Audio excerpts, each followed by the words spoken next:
di rantau saja bisa, apalagi yang di kampung, namun sesuai kemampuan. Dari judul sebenarnya ini sudah bisa dipahami ya banyak sedikitnya, terutama tentu bagi orang Minang.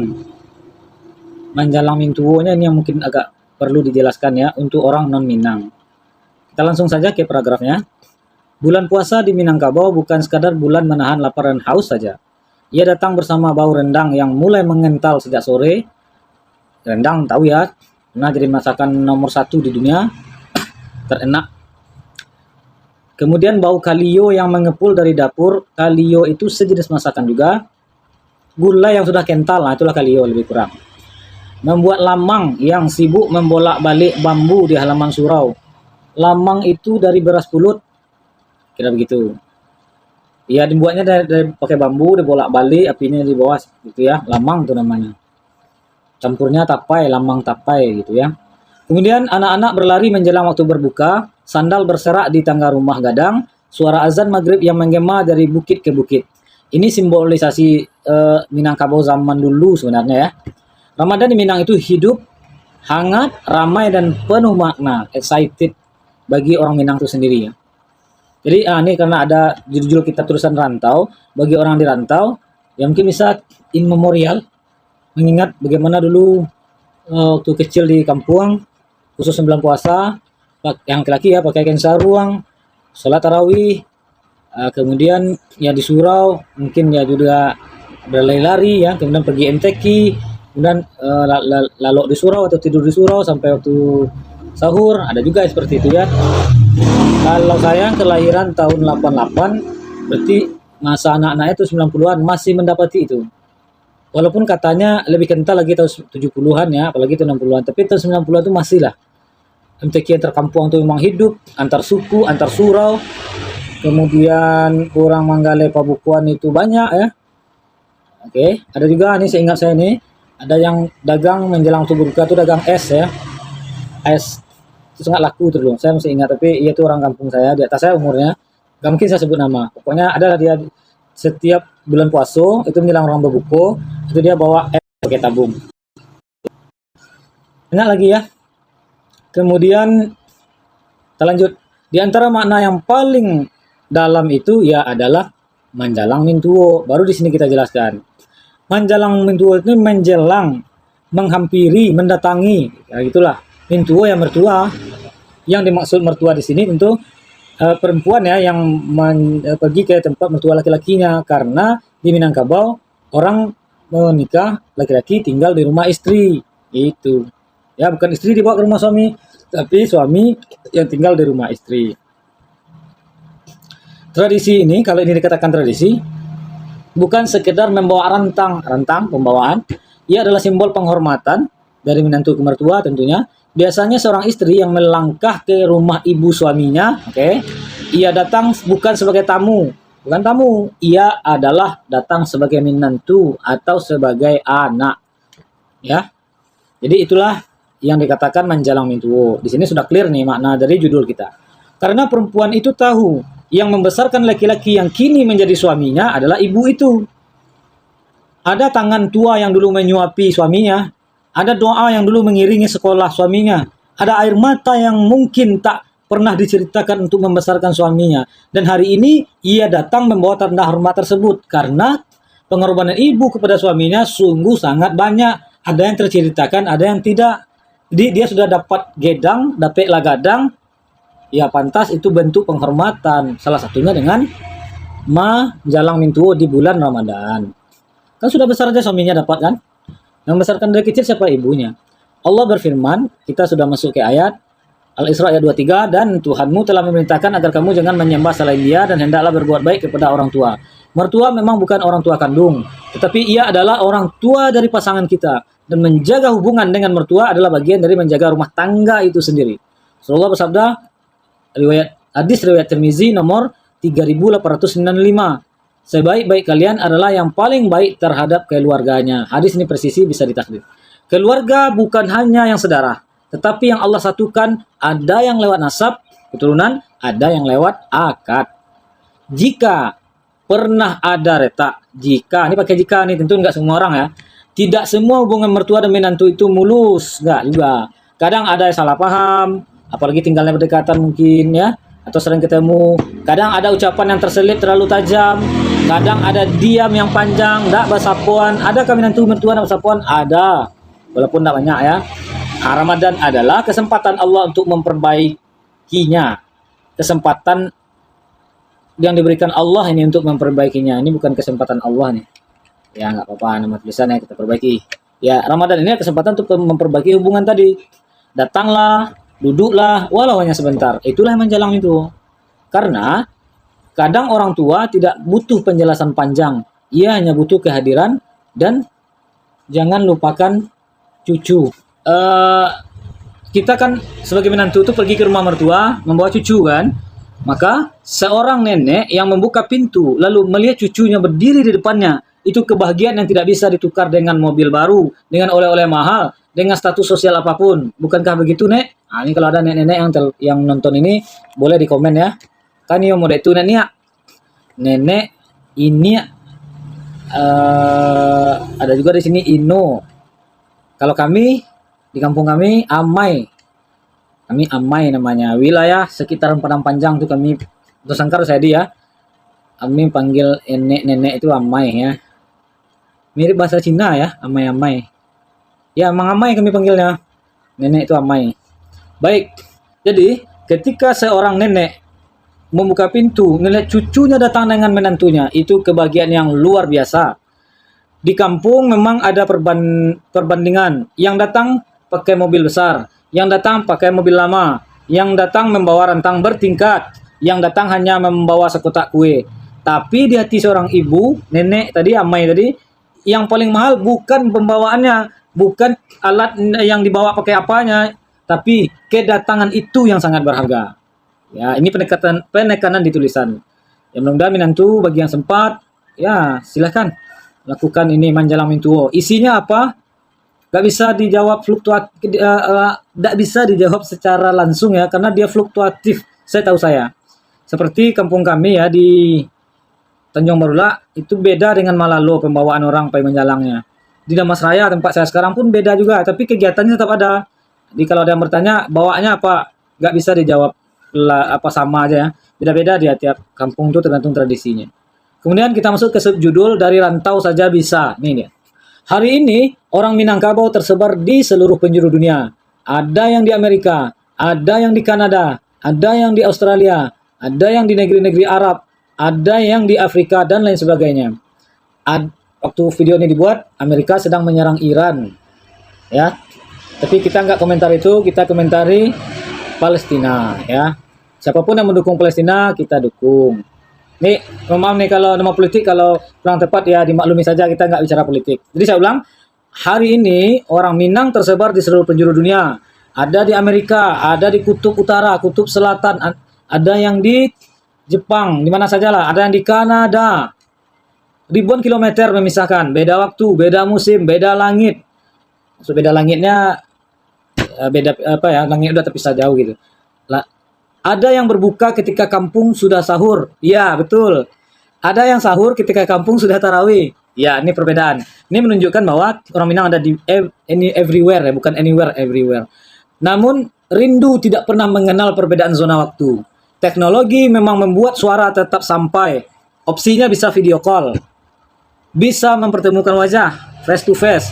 Transfer bisa menjadi tanda ingat, ya. Transfer pakai Western Union dan lain-lain, PayPal dan lain-lain. Terus bisa dikirim dengan apa?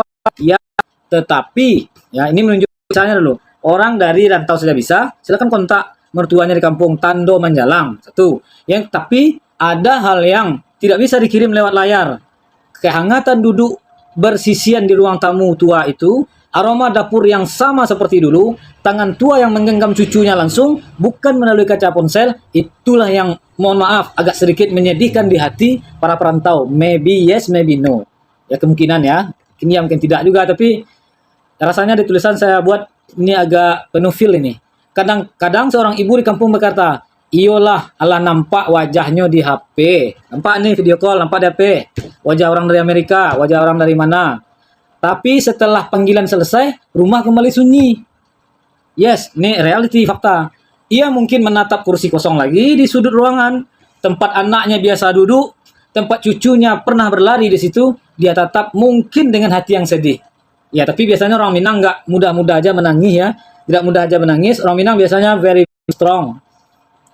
Dari rantau saja memang bisa menjalang, bisa lewat suara, bisa lewat kiriman, bisa lewat doa, dan itu tetap bernilai. Kita tidak hambarkan itu ya. Yang Bapak Ibu udah ini lakukan dari luar negeri, menyelami tuonya pakai HP saja, walaupun nggak luar negeri, yang dirantau lah pokoknya dari Jakarta, dari Palembang, dari mana, itu tetap berharga Bapak Ibu ya. Jangan dipaksakan harus pulang juga, tetap bisa lewat video call, lewat doa dan lain.